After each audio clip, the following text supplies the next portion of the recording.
SIU is back at it again. This time around, they're talking about a Nigerian professor who faked his qualification. Also found an article where he kind of faked his marriage for the purpose of acquiring citizenship or being a naturalized South African, right? So before we go any further, let's quickly have exactly what the SIU said. Where we're talking about this is now the former head of the head of department of administration within the university that was mostly responsible for the honors, the masters, and the doctorate within that faculty.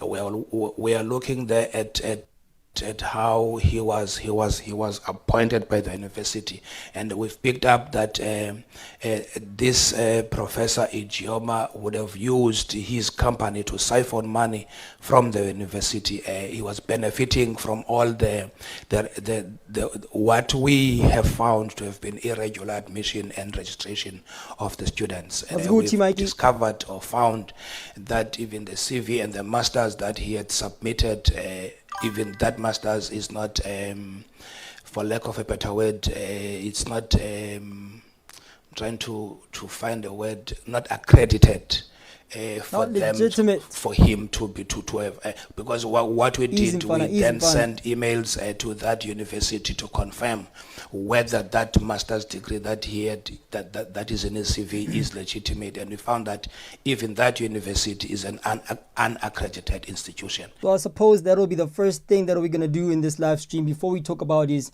bigamous marriage. Bigamous meaning a marriage that you hired from Home Affairs Department that you have just to get married again. So you can't get married when you are married. You know what I'm saying? So Home Affairs has done a lot to get citizenship in this country. But yeah, let's quickly go through this Shandi's quick, fast, in a hurry. Findings. The SIU's investigation revealed that Professor Edwin Ijeoma, a former head of department, registered a company, ISDMN, in which he was a director and a shareholder. The outcomes. A criminal referral of fraud against Professor Ijeoma was made to national prosecuting authorities. So they started investigating the brew pretty much. The SIU established that Professor Ijeoma authorized payments to his company to the value of 4 million rands for the period from 1st September 2011 to 21st June 2021 in respect of alleged services rendered for Project 290. A total of over 5 million rands was paid to his company. Okay, and that's why he was under investigation. What else? Sourcing of public servants to study into various faculty programs for gain. Listen to what it's saying. It says sourcing of public servants. I'll expose later who these public servants were. You can actually take a wild guess which political party these public servants belong to. Let's just say green, black, and yellow. Okay, sourcing of public servants to study into various faculty programs for gain. It was alleged that one University of Fort Hare official, Dr. Siziwe Zuma, was sourcing students to study at UFH for personal gain. My bad. However, it became difficult to investigate this allegation further as Ms. Zuma, who was alleged to have recruited 120 students from the South African Local Government Association and municipalities, passed away on 11 June 2024 before the investigation could be finalized. All right. Another focus area is appointment of head of department. Let's see. The findings were that the SIU investigation revealed that Professor Ijeoma received a total amount of, my goodness, over 11 million, man. What the hell? As a salary and allowance from project office. Blood clot. The SIU, this brew was earning more than the president himself, Musaibo. Which year was this exactly? It'd be interesting to know. The SIU is finalizing a criminal referral because Professor Ijeoma did not obtain the master's qualification as he had claimed and presented to the University of Fort Hare. Interesting. So when we keep saying that, hold on, these people are faking qualifications, They're like, you guys are just jealous. You're just jealous of foreigners working in South Africa. I mean, how many Zimbabweans are there in the University of Mpumalanga, if that's what it's called? It's been exposed already. Anyway, Professor Ijeoma CV indicates that he obtained Masters in Public Administration from Kensington University, California, United States. The investigation revealed Kensington University as an unaccredited institution until 1996. Hold on.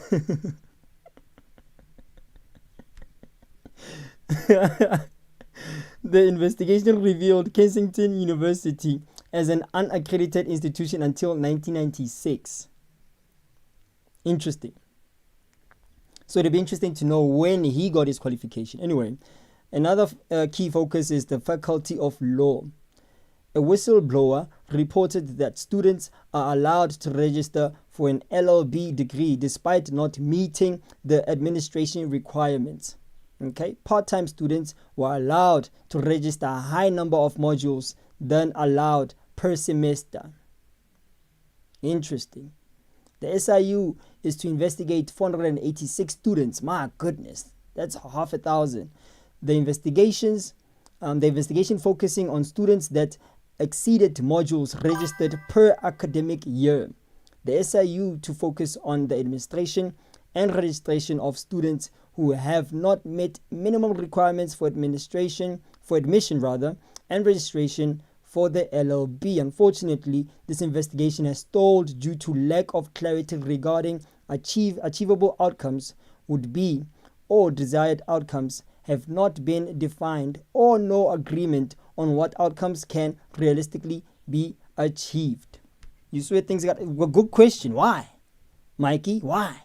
The investigation is ongoing though, so I guess we'll get more answers as we proceed. Cool. So another focus area is the Nguni Cattle Development Trust. What's going on here? University of Fort Hare. It seems like it's not the only university in the country that's been getting a lot of suspicious activity or eyeballs, honestly. I mean, one by one, these universities are getting exposed. On the 18th of February 2021, University of Fort Hare ordered an audit of the university's continued participation of the university. Okay, in the trust, the Nguni Cattle Development Trust. The internal audit review reported a series of governance failures and management of the trust, probably mismanagement to be more exact. One former University of Fort Hare official is alleged to have stolen more than 150 cattle from members of society. Interesting. I wonder who this brew is. There's a lot to unpack here, and the investigation is still ongoing, so you don't have much info on that part as we move right the blood clot on. Now, what is the next phase of this live stream? We're going to talk about his bogus or bigamous marriage. Okay, so he's been quite a questionable character for quite some time. What are we talking about exactly? Of this article over here.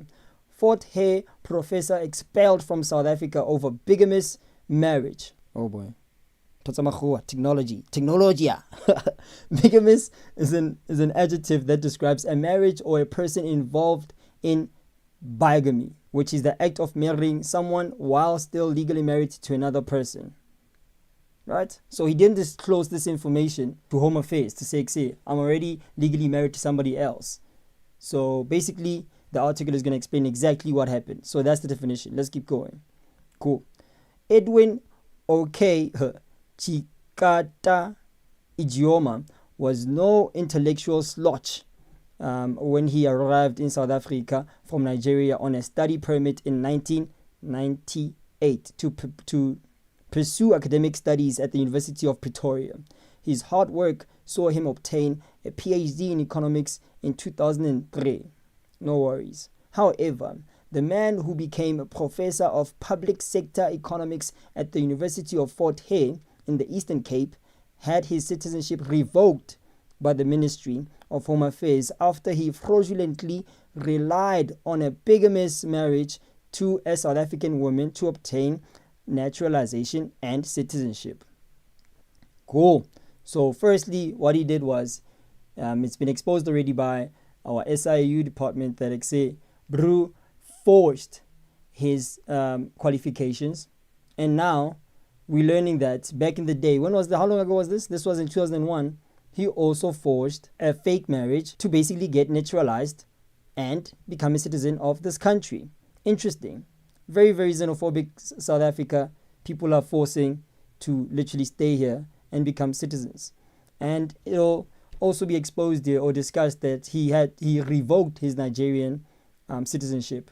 So currently, right now, I suppose, as of 2001, Bru has been stateless, if that's the right term to use. Ijeoma took Home Affairs on review to the Bayshore High Court. But in a 2020 judgment, the court held the minister had not erred in finding Ijeoma had made false representations about his marital status to the department or in determining his SA citizenship was null and void. Basically, say, my guy, stop playing with us. That's what the High Court basically said. Acting Judge Mikey has denied Ijeoma leave to appeal her ruling, stating another court will not differ from her findings that he was disingenuous, if not dishonest, and that there was no reason to interfere with the minister's decision. She's basically saying, Exe, you tried to play with me, you were dishonest, so I'm not going to let you play with the other judge that you're claiming that is going to find a different ruling from what I found. You're basically insulting my intelligence as a judge of this high court. Stop playing with me. So he was denied that right. It is a right, actually, to be able to file for, to get somebody else to overlook your case or whatever. But the judge said, don't waste our time. As we read on, it reads that the confirmation of the Home Affairs action rendering him an undesirable inhabitant of the country means Ijeoma, who previously renounced his Nigerian citizenship, has nowhere else to go. That's what you get for being dishonest to our Home Affairs department. Are you blood clot kidding me? That's what back in 2001. So Bru has always been, in fishy waters. And speaking of fishy waters, there's an interview that he did a couple of years back. I am now going to bring in Professor Ijeoma just to speak on these allegations. Prof, a number of allegations you faced, particularly around corruption at the University of Fort Hare. What actually went down with the Vice-Chancellor and yourself and being accused of being at the center of corruption and illegal registration of politicians at this illustrious university? Thank you very much, Sam Keller. The reason being that since the rhetorics, the false accusation, false allegation, and the general understanding of what has transpired at the University of Fort Hare has not gone to the public. The public has always been fed with one single story from the Vice-Chancellor of the university. Well, now we got the whole story. Shout out to the SIU. Well, this was back in 2000. This was 3 years ago. So back then he was denying. Rule number 1, when you get caught doing something, you must deny. But I guess it caught up with him now. I want to use this opportunity to assure South Africans that I am still who I am. I am not a fraudster in any standard, in any comparison, in everywhere that I have worked over my 25 years of sojourning in South Africa. I have worked with University of Pretoria. I have worked with UNISA. I have also worked with University of Fort Hare, including the NEPAD Secretariat, which is the branch of the African Union.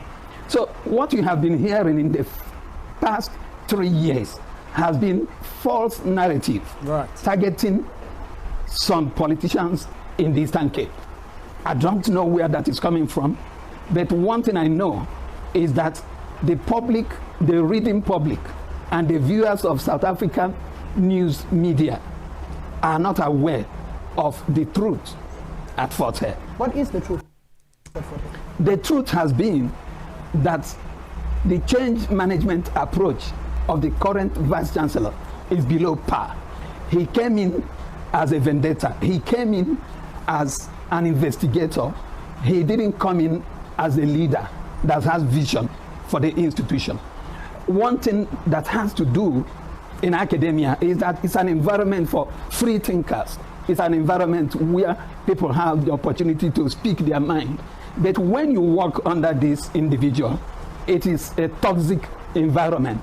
Everybody, even presently, those who are, whether you are in academia or whether you are in administration at the University of Fort Hare, you dare not say your mind. And some of us will not be able to stand or withstand such situation. So the challenge has been is that where the Vice Chancellor is not shining, he does not celebrate.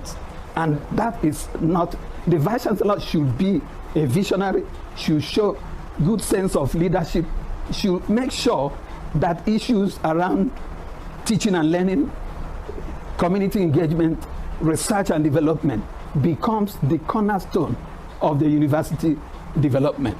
So he's basically accusing the Vice Chancellor of being somebody who was planted to investigate or discredit his efforts, I suppose. Well, turns out 3 years later, my guy, you've been exposed. Too bad, so sad. Now you're going to have to pay back all that money.